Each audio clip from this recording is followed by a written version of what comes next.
The paper was delivered on October 12th, 1888, by a young man from the Gilded Spur Mining Company, whose coat was too thin for the coming winter. He held the envelope in a gloved hand, his knuckles white with either cold or nervousness. Clara stood in the doorway of the small house she had shared with her husband, Elias, for 7 years, the chill from the threshold creeping through the floorboards. The house sat at 9,200 feet, just outside the struggling settlement of Argent, Colorado, and the air already had the sharp, metallic bite of impending snow. "Mrs. Holloway?" the young man asked. His name was Davies. She knew him from town, knew his father ran the assay office. "I am," she said. Her voice was steady. It had been steady for the 4 months since the rockfall in the north shaft had taken Elias from her. It had been her anchor. He extended the envelope. "This is from Mr. Thorne, the superintendent. It's a formal notice." Clara took it. The paper was crisp, the company letterhead embossed at the top. She did not need to open it to know what it was. The whispers had been circulating in Argent for weeks. Gilded Spur had bought up the prospectors' claims all along Sentinel Ridge, consolidating their hold. The company houses, of which hers was one, were being reclaimed for contracted engineers and foremen arriving from the east. Elias had never been a company man in that way. He had been a geologist, they consulted, a man who worked on his own terms, and they had let him have the house as part of his fee. That contract, it seemed, had died with him. She slit the envelope open with her thumb. The language was legal and impenetrable, but the essential facts were clear. The property was to be vacated within 14 days. A settlement of $65 would be paid upon her departure for the relinquishment of any further claim. $65. It was an insult presented as a courtesy. It was the price of a decent saddle, or perhaps 4 months' worth of flour and salt pork. It was not the price of a life. "The company regrets the necessity of this action," Davies said, reciting a line he had clearly been told to memorize. He could not quite meet her eyes, his gaze fixed on the worn planking of her porch. "Mr. Thorne felt it was important to provide a settlement to assist with your relocation." Clara folded the paper and slipped it into the pocket of her apron.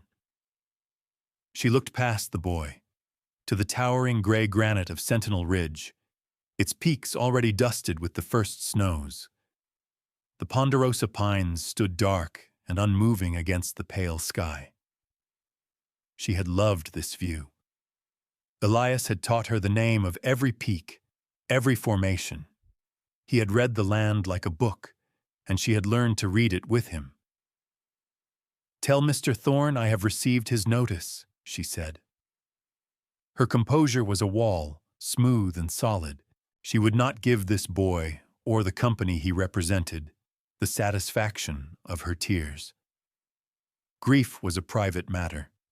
This was business, a cold, cruel transaction written on a piece of paper. Davies nodded, relieved. "Yes, ma'am, I will." He turned to leave, his boots crunching on the thin layer of frost that had formed in the shadows. He paused at the gate. "Mrs. Holloway, I'm sorry for your trouble." "Trouble is a part of life, Mr. Davies," she replied, her voice even. "It is the handling of it that matters." She closed the door before he was fully gone, the latch clicking shut with a sound of finality. She stood for a long moment in the sudden quiet of the house, the ticking of the mantel clock the only sound.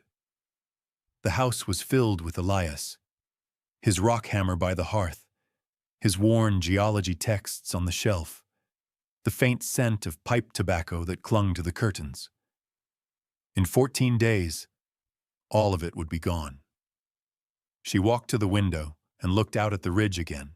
The sun was low, casting long, sharp shadows that looked like grasping fingers. Winter was not coming. It was here, and she was to be turned out into it, with $65 and the memory of a man who knew how to read the stone. She did not weep. The time for weeping was past. The time for calculation had begun.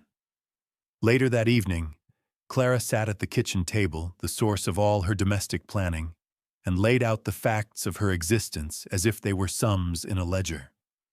On one side of a piece of foolscap, she wrote, "Assets."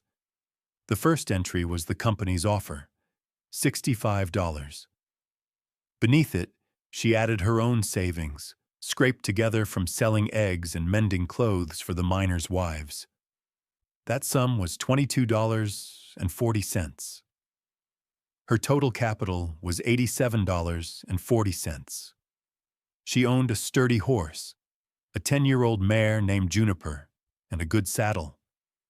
She had her husband's tools, his books, her own household goods, and the clothes on her back.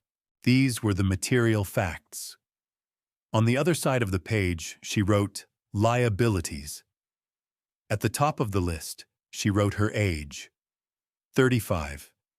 Not old, but not young. Too old to be hired easily as a domestic in a town like Denver, where younger, stronger girls were plentiful and cheaper.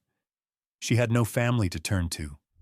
Her parents were buried in a churchyard in Ohio, and her only brother had gone to California years ago, his letters stopping 2 winters past. She was alone. Below that she wrote, "Winter." In Argent, this was not a season but a siege. Snows began in October and did not melt for good until May. Temperatures regularly fell to 20, sometimes 30 degrees below zero. Fuel was life, and firewood was expensive if you could not cut it yourself from a permitted plot, which she no longer had. She began to calculate her options, listing them and striking them through one by one. She could take the stagecoach to Denver. The ticket alone would be $15.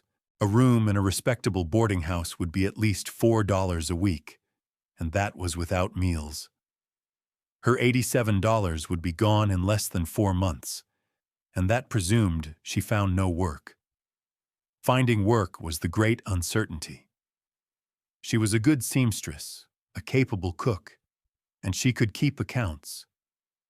But dozens of other women in Denver possessed the same skills. She would be one more widow in a city that had little use for them. She could attempt to stay in Argent, but where? The only boarding house was full of company men. Renting a room from a family was a possibility, but her funds were too limited. She would be a charity case by January. The thought was intolerable. She had never taken charity in her life, and she would not start now.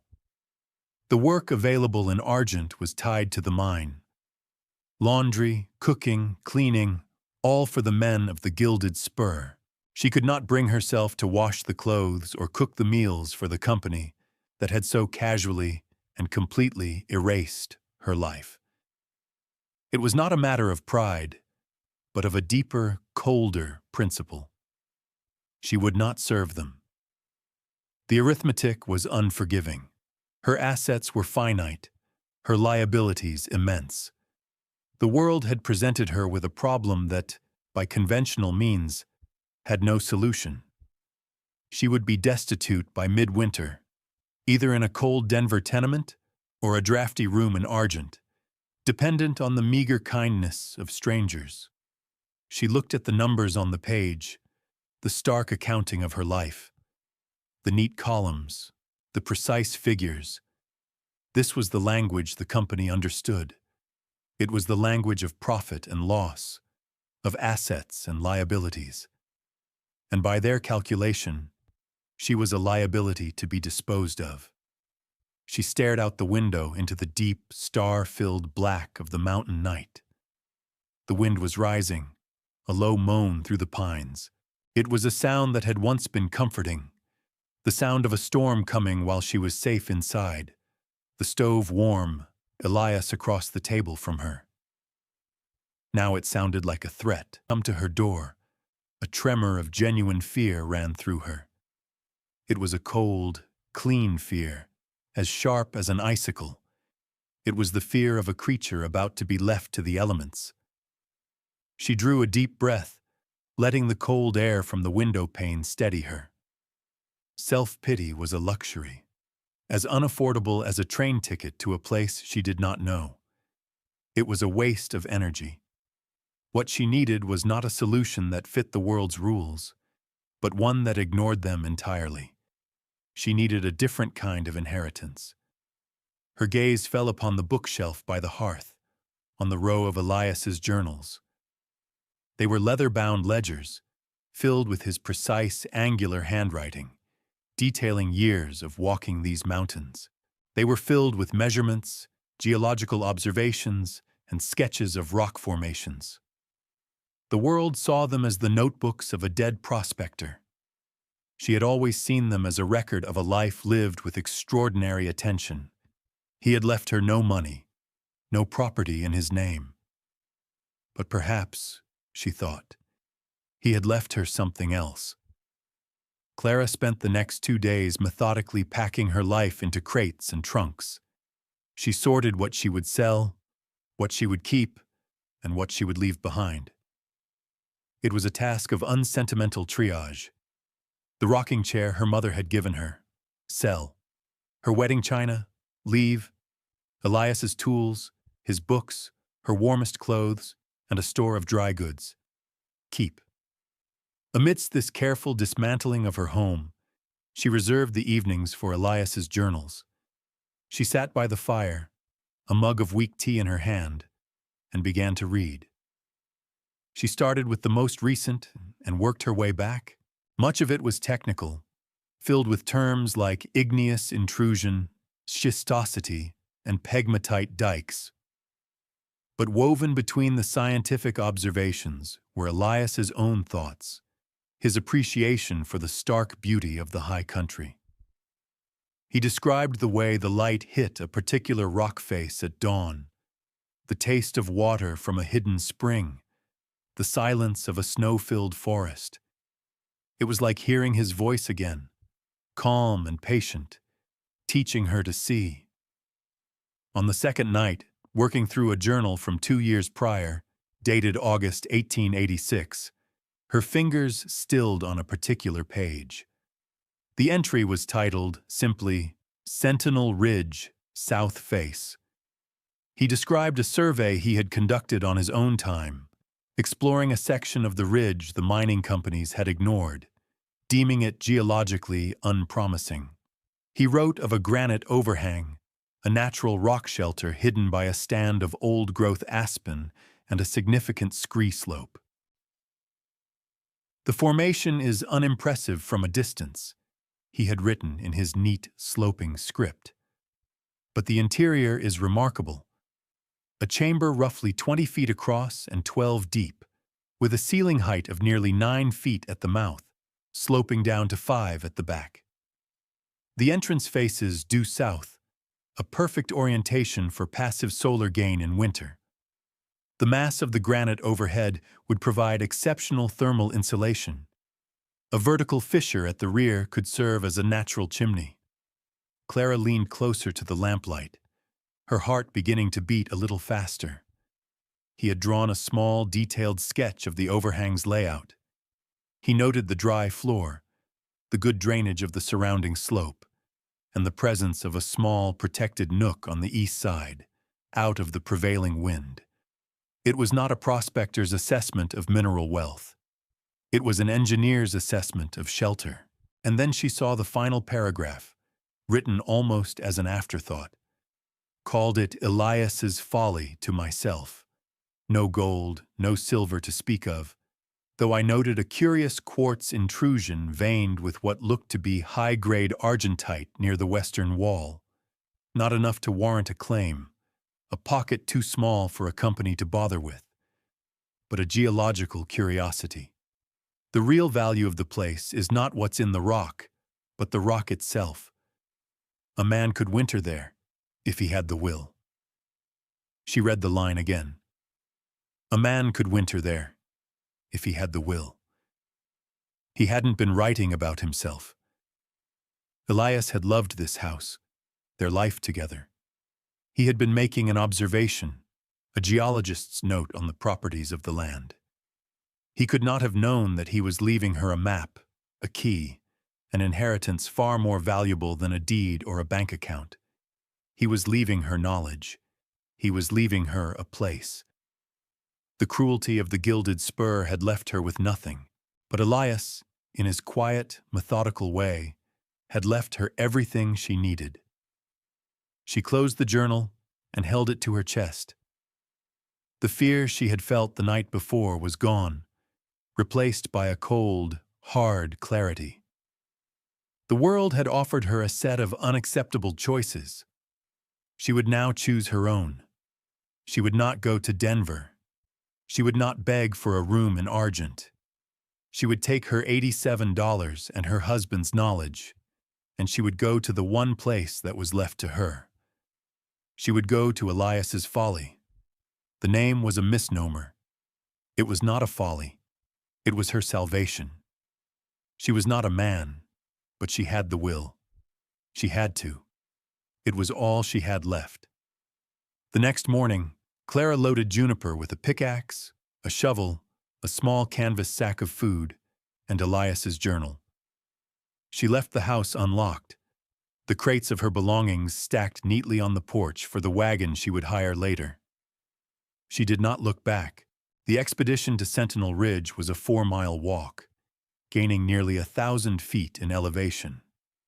The trail was steep and poorly marked, a path used more by deer than by men. Juniper, sure-footed and patient, picked her way through the fallen timber and slick patches of early ice. Clara followed the directions Elias had sketched from memory, supplemented by the detailed notes in his journal. She crossed Argent Creek at the shallow ford he'd described, then began the ascent up the south-facing slope. The air grew thinner, cleaner. The sun was bright, but it held no warmth. She moved with a steady, unhurried pace, conserving her energy. The work ahead would require all of it. After 2 hours of climbing, she found the stand of old-growth aspens, their white trunks skeletal against the deep blue of the sky. Just beyond them, as the journal had promised, was a steep, scree slope, a cascade of loose rock that made the approach treacherous. She tethered Juniper to a sturdy pine and made the final 100 yards on foot, testing each foothold before putting her weight down. The entrance was exactly where he'd said it would be, almost completely concealed by a curtain of rockfall and a few hardy, wind-stunted junipers. She pushed aside a loose slab of granite and stepped inside. The air was still and cold, but noticeably less biting than the wind outside. It smelled of dry dust and stone. The light from the southern entrance illuminated a space that was both larger and more promising than she had dared to hope. She paced it off. 20 feet wide at the mouth, tapering slightly. 12, maybe 13 feet deep. The ceiling, a massive, solid slab of granite, was high enough for her to stand upright without stooping, even at the back. The floor was packed earth and gravel, remarkably level and dry. She ran her hand along the back wall. It was cold to the touch, a vast reservoir of stone. Elias's words came back to her. Exceptional thermal insulation. The granite would absorb heat from the sun, from a stove, and radiate it back slowly, a bulwark against the sub-zero nights. She found the vertical fissure he had mentioned, a crack running from the floor up through the ceiling, a perfect flue. She looked at the south-facing entrance. For at least 6 hours a day, even in the depths of winter, sunlight would pour directly into the chamber, warming the stone, providing light. This was not a cave.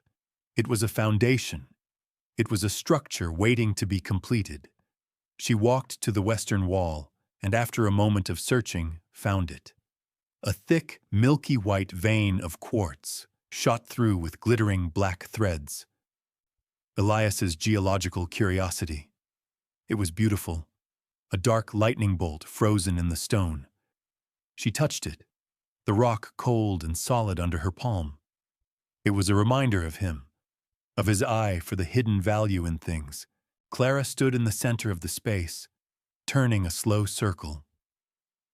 She could see it all in her mind. A low stone wall enclosing the front, with a space for a door and a small window. A stove set against the back wall, its pipe venting up through the fissure. A bed built against the eastern wall, protected from drafts. A space for juniper, a small lean-to against the outer wall. Wood stacked high and dry against the interior. This could work.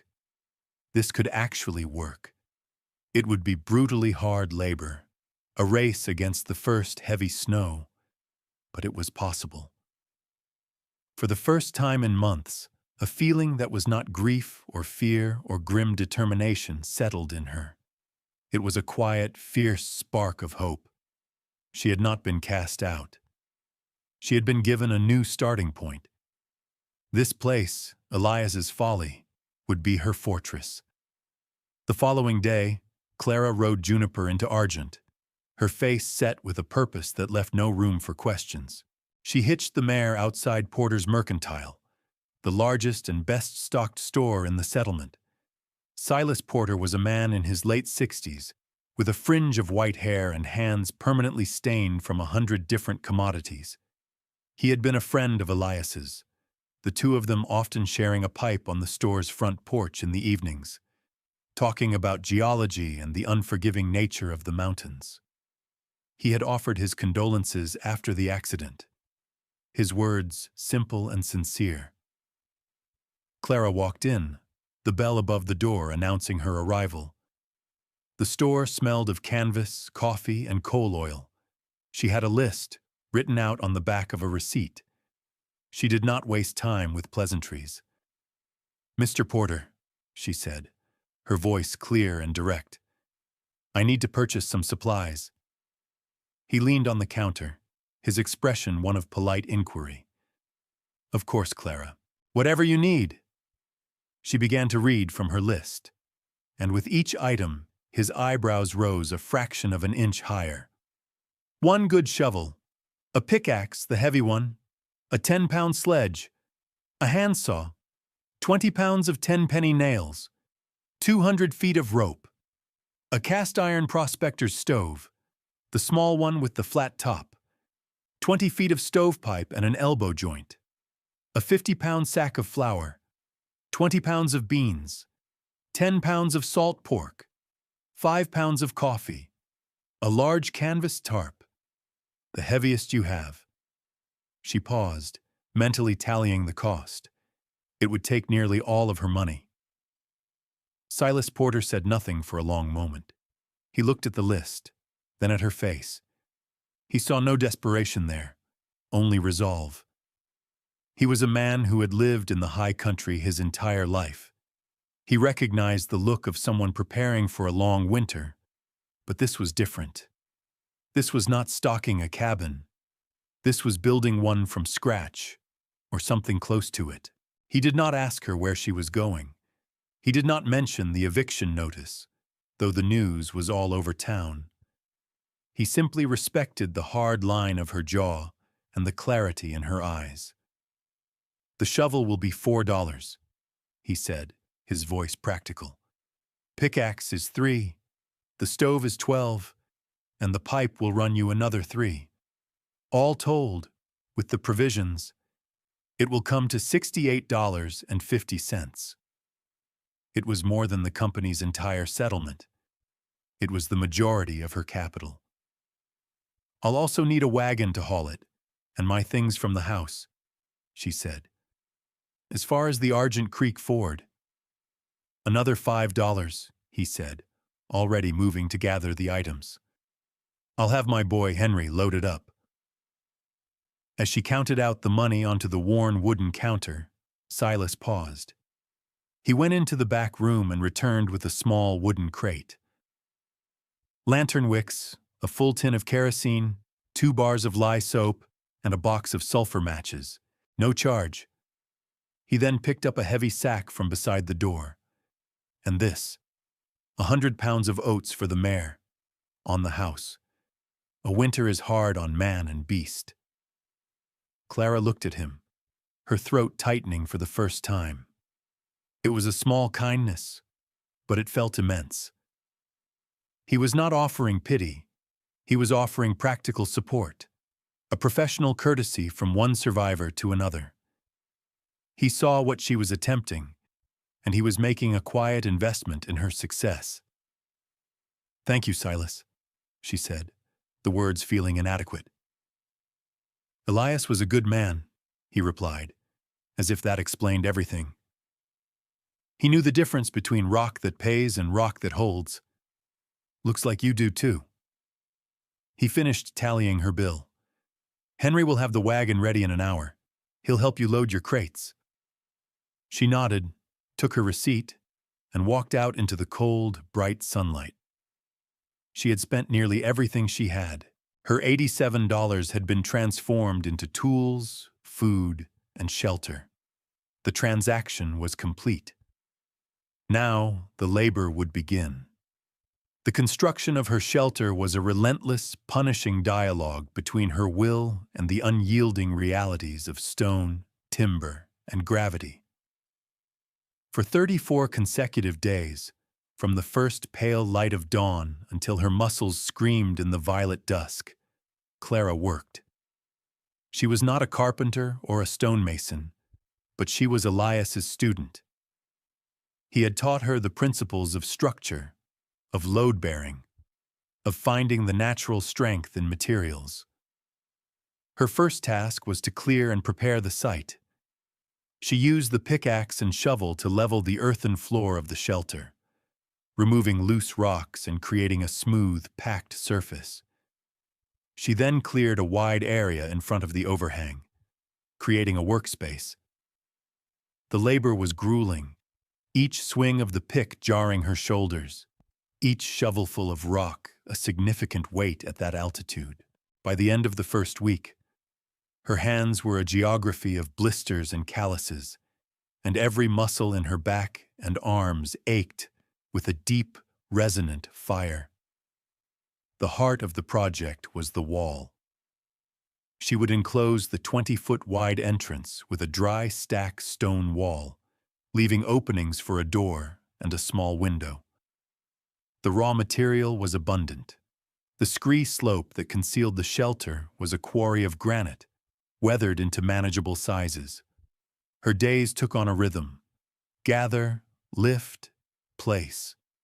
She would spend hours selecting stones, looking for flat faces and stable shapes. She learned to read the rocks as Elias had, to see how they would fit together. She would haul them one by one to the building site, some so heavy she had to roll them into place. She built the wall 2 feet thick at the base, tapering to 18 inches at the top, creating a massive, solid barrier against the wind. It was a slow, monumental puzzle. Each stone had to be settled just so, chinked with smaller stones to eliminate gaps. She built it 4 feet high, a solid rampart against the coming snows. While the wall rose, she devoted part of each day to firewood. The slopes around her were littered with deadfall ponderosa pine and aspen, seasoned by years of dry mountain air. She used the handsaw to cut the logs into stove lengths, the rasp of the blade a steady percussion in the immense silence. She hauled the wood back to the shelter, stacking it against the interior back wall where it would stay dry. The growing woodpile was a visible measure of her security, a fortress within a fortress. She calculated her needs with cold precision. At a burn rate of roughly 1 cubic foot per day in the coldest weather, she would need at least 150 cubic feet to last until May. The pile grew, a monument to her foresight. For Juniper, She built a lean-to against the eastern exterior of the rock face, using scavenged pine logs for the frame and the heavy canvas tarp for a roof. It was a simple, three-sided structure that would protect the mare from the worst of the wind and snow. Juniper's quiet presence was a comfort, her soft nickering in the mornings a reminder that she was not entirely alone. The most technical task was installing the stove. She chose a spot near the back wall, directly beneath the vertical fissure Elias had noted.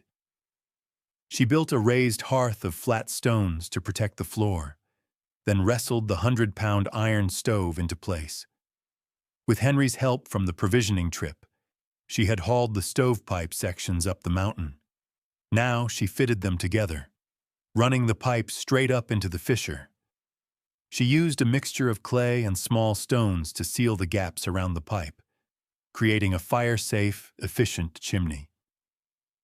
On the 34th day, it was finished. The wall was built, the door framed with rough-hewn timber. A second canvas tarp hung as a temporary door. The stove was installed. The woodpile reached the ceiling. She had transformed a granite overhang into a home. That evening, as the first real snow of the season began to fall, she lit a fire in the stove for the first time. The small iron box glowed with heat, and the draft up the fissure worked perfectly, drawing the smoke cleanly out of the chamber. The massive granite walls began to absorb the warmth, a slow and steady transfer of energy. She sat on a crate, eating a bowl of beans, and watched the snow swirl outside her doorway. The temperature was dropping fast, but inside her stone house, it was warm and safe. She had done it. She had built her winter fortress. The first great test came in the third week of November. A storm, born in the far north, descended upon the Rockies with a brutal, single-minded fury. For 6 days, the world beyond her shelter disappeared into a white chaos of wind and snow. The temperature, which she tracked with a small thermometer hung by the door, plummeted to 25 degrees below zero and stayed there. The wind howled over the top of the ridge, a sound like a grieving animal, but inside her stone walls, it was only a distant murmur. Her life contracted to a series of deliberate, essential routines. Each morning, she would wake in the cold darkness before dawn, her breath pluming in the air. Her first act was always to tend the stove. She would add 3 logs of dry pine, their resinous wood catching quickly and burning hot, and wait for the warmth to push back the deep cold of the night. The small chamber would slowly warm to a livable 50 degrees. While the stove heated up, she would pull on her heavy coat and boots and push her way out through the canvas door. The snow had piled up against her wall, forming a deep drift that reached the top of the 4-foot stonework. She had to carve a trench to get out. The snow so light and cold, it squeaked under the shovel. This snow, she knew, was not an enemy. It was insulation. The deep drift against her wall was a blanket provided by the storm itself, adding another layer of protection.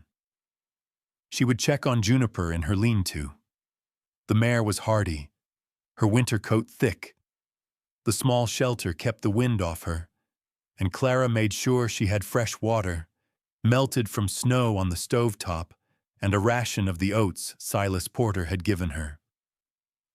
The horse's steady, munching presence was a vital sign, a confirmation of life beyond her own. Her days were governed by the mathematics of survival. She measured her fuel consumption carefully, noting in the margins of Elias's journal how many logs it took to keep the temperature stable. She discovered that the granite's thermal mass was even more effective than she had hoped. After hours of the stove running, the rock itself would be warm to the touch, and it would continue to radiate a gentle heat for hours after the fire was banked for the night. This meant she could use less wood than she had initially calculated. Food was rationed with equal care.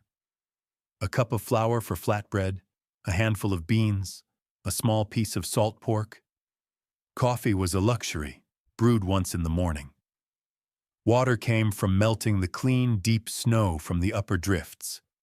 It was a monotonous diet, but it was fuel for the engine of her body. In the long hours of the afternoon, when the light failed and the storm raged, she would read Elias's geology texts by the light of a kerosene lamp.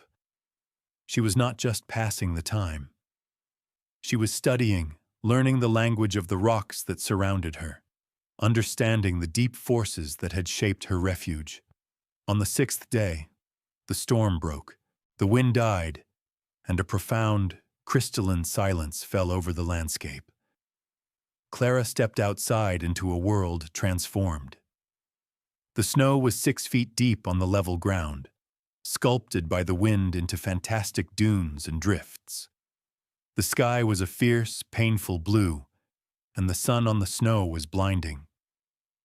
Her shelter was almost completely buried, only the top of her wall and the stovepipe visible. A tunnel of snow was now her entrance.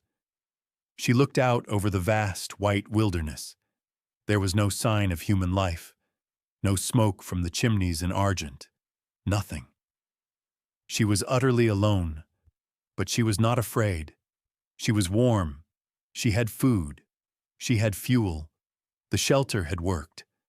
Her engineering, learned from a dead man's journal and executed with her own 2 hands, had held against the worst the winter could throw at it. She had survived the first test. Word of the widow on Sentinel Ridge traveled slowly, carried like a seed on the winter wind. It started with Silas Porter. A week after the great storm, he rode as far as the Argent Creek Ford on his sturdiest horse, then made the rest of the journey on snowshoes, a pack on his back. He was worried. No one in Argent had seen or heard from Clara since before the blizzard. The common assumption was that she had taken her settlement money and gone to Denver. But Silas knew better. He had sold her the tools. He found her shelter by the thin plume of smoke rising from the snow-covered ridge. He was stunned by what he saw. The dry stack wall was a piece of master craftsmanship, solid and true. The interior was snug, warm, and impeccably organized. He looked at her immense woodpile, her neat stores of food, and the calm, steady look in her eyes. He had come expecting to perform a rescue. He found instead a lesson in competence. "By God, Clara," he said, his voice filled with a gruff respect. Elias himself couldn't have built it better. He had brought her a sack of potatoes, a small wheel of cheese, and news from town. The storm had been hard on Argent. Several families in the less sturdy cabins on the edge of town were struggling. The miller's roof had partially collapsed under the snow load. The widow Jensen had nearly run out of firewood. The company houses were warm enough, but the independent families were suffering. The story Silas told back in Argent became a small legend. The woman who had been cast out was not only surviving, she was thriving. At first there was disbelief, then a grudging respect. Then, as the winter deepened and the cold tightened its grip, people began to seek her out. The first to come were the Miller family. John Miller appeared at her snow tunnel one afternoon, his face etched with worry. His youngest child was sick with a lung-rattling cough, and their cabin was perpetually cold. He had heard that she knew something about staying warm. Clara did not gloat. She did not remind him that he and his wife had turned their heads when she passed them in the street after the eviction. She saw only the desperation of a father trying to protect his child. She invited him into the warmth of her shelter, gave him a mug of hot coffee, and she listened. Then she began to teach. She didn't just give him firewood, though she sent him away with a generous armload of her own seasoned pine. She drew diagrams in the packed snow of her floor with a stick. She explained the principle of the thermal mass of stone, the importance of a southern exposure. She told him how to bank snow against the north wall of his own. She explained how to use mud and moss to seal the drafts around his windows and doors. She gave him knowledge, not charity. Others followed. The widow Jensen came, and Clara showed her how to build a simple rocket stove from scavenged bricks and tin cans, a design that burned small branches and twigs with incredible efficiency. Two young miners, whose fuel supply had been mismanaged, came to ask for advice on felling and seasoning deadfall timber. She became an unlikely consultant, her shelter a classroom. People who had once pitied her or ignored her now came to her for her expertise. They saw the evidence of her skill all around them, in the solid walls, the immense woodpile, the steady warmth radiating from her stove. She was no longer just the widow Holloway.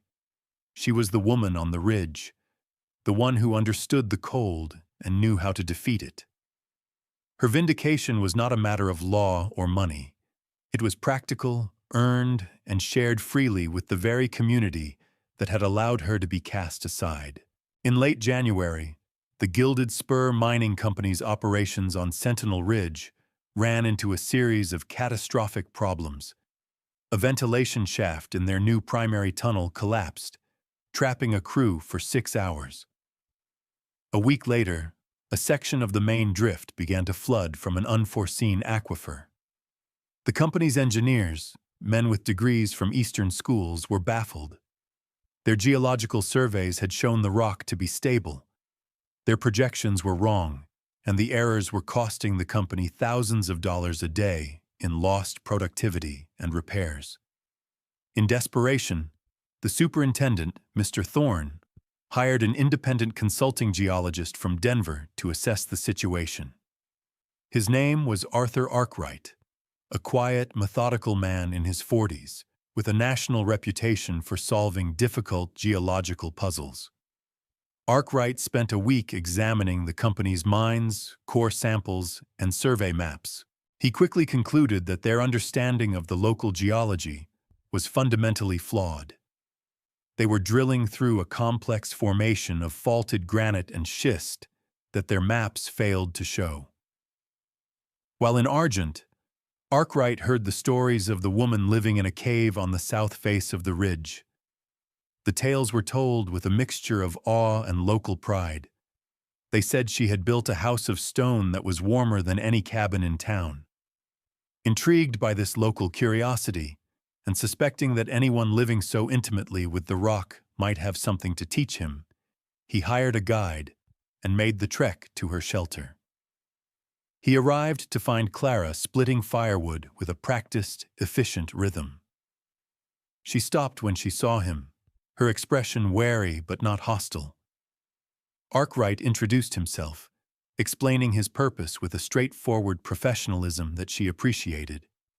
He asked if he might see what she had built. Clara led him inside. Arkwright's eyes, trained to assess structure and material, took in every detail. He ran his hand over the dry stack wall, noting the precision of the fit. He examined the stove installation, the clever use of the natural fissure as a flue. He used the technical language of his profession, speaking almost to himself. Remarkable, a near-perfect application of passive solar design, and the thermal efficiency of this granite mass. It's extraordinary. His gaze then fell upon the western wall, and the glittering vein of quartz and argentite that she had left exposed. He stopped dead.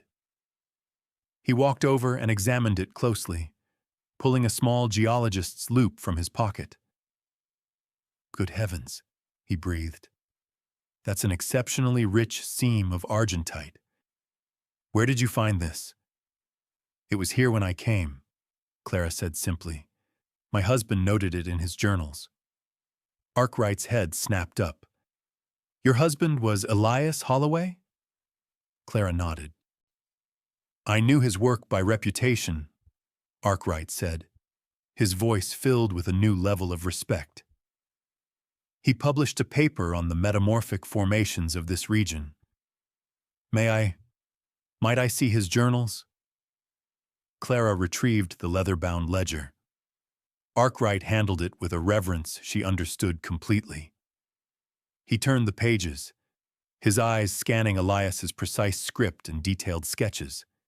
He found the entry for Elias's folly. He read it, then read it again. He looked from the journal to the vein in the wall, then back to the journal.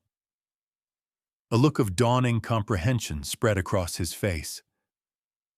"Mrs. Holloway," he said slowly, "your husband wasn't just a prospector. He was a brilliant geologist. This journal, this is a complete geological survey of the South Ridge.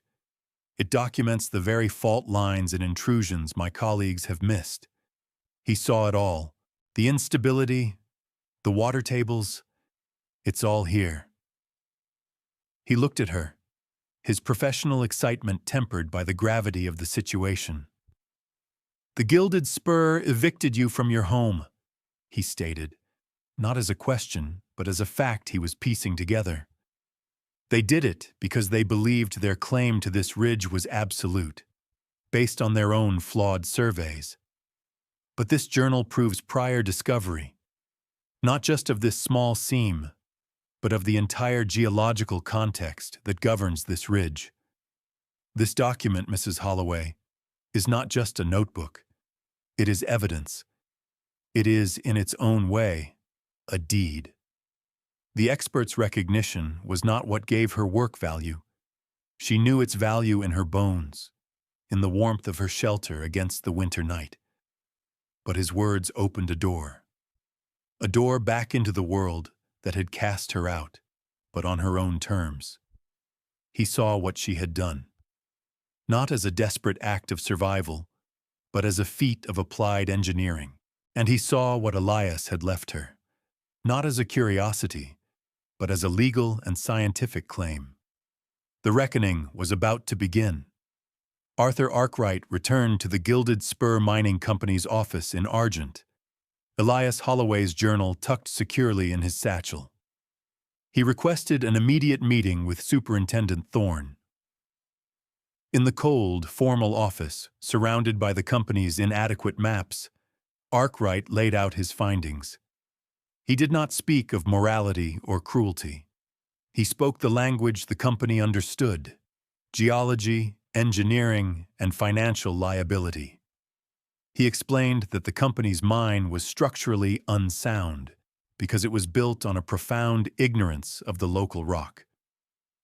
He then opened Elias's journal and showed Thorne the detailed sketches, the precise measurements, the dated entries that predated the company's own surveys by more than a year. He pointed to the entry on the unstable schist, the notes on the aquifer that was now flooding their tunnels. It was all there. Elias Holloway had done their work for them, and they had been too arrogant to know it.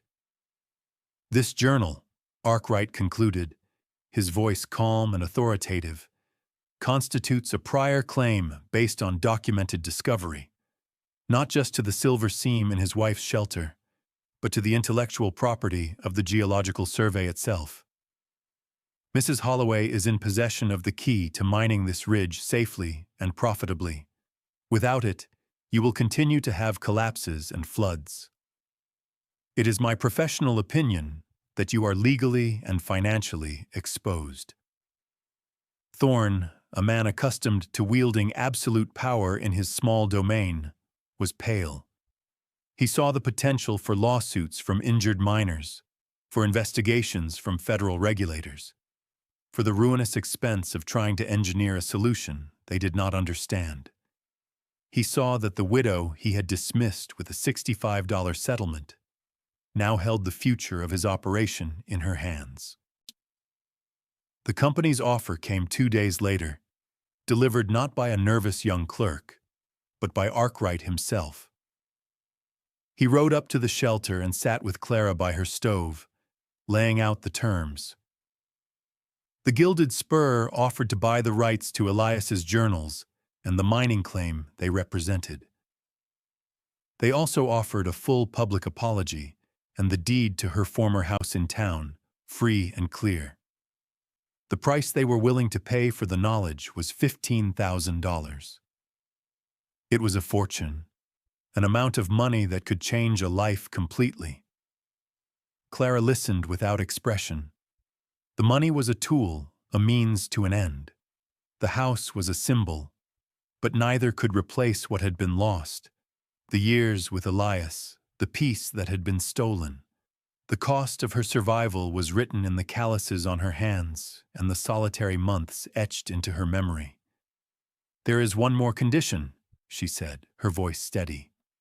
"The man who managed the Argent office, the one who signed my eviction notice, he is to be dismissed."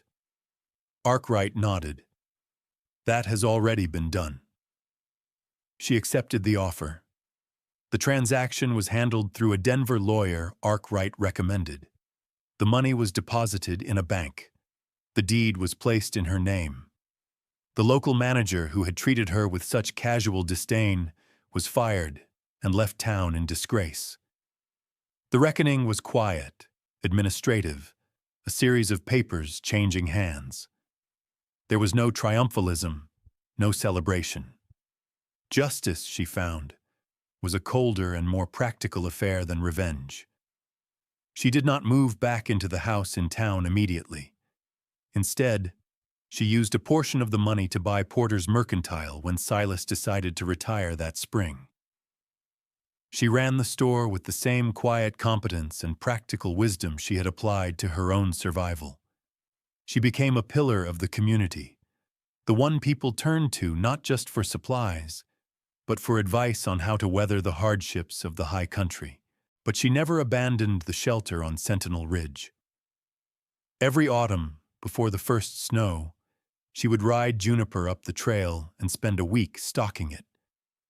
She would add to the woodpile, check the seals on the stovepipe, and ensure the stone walls were sound.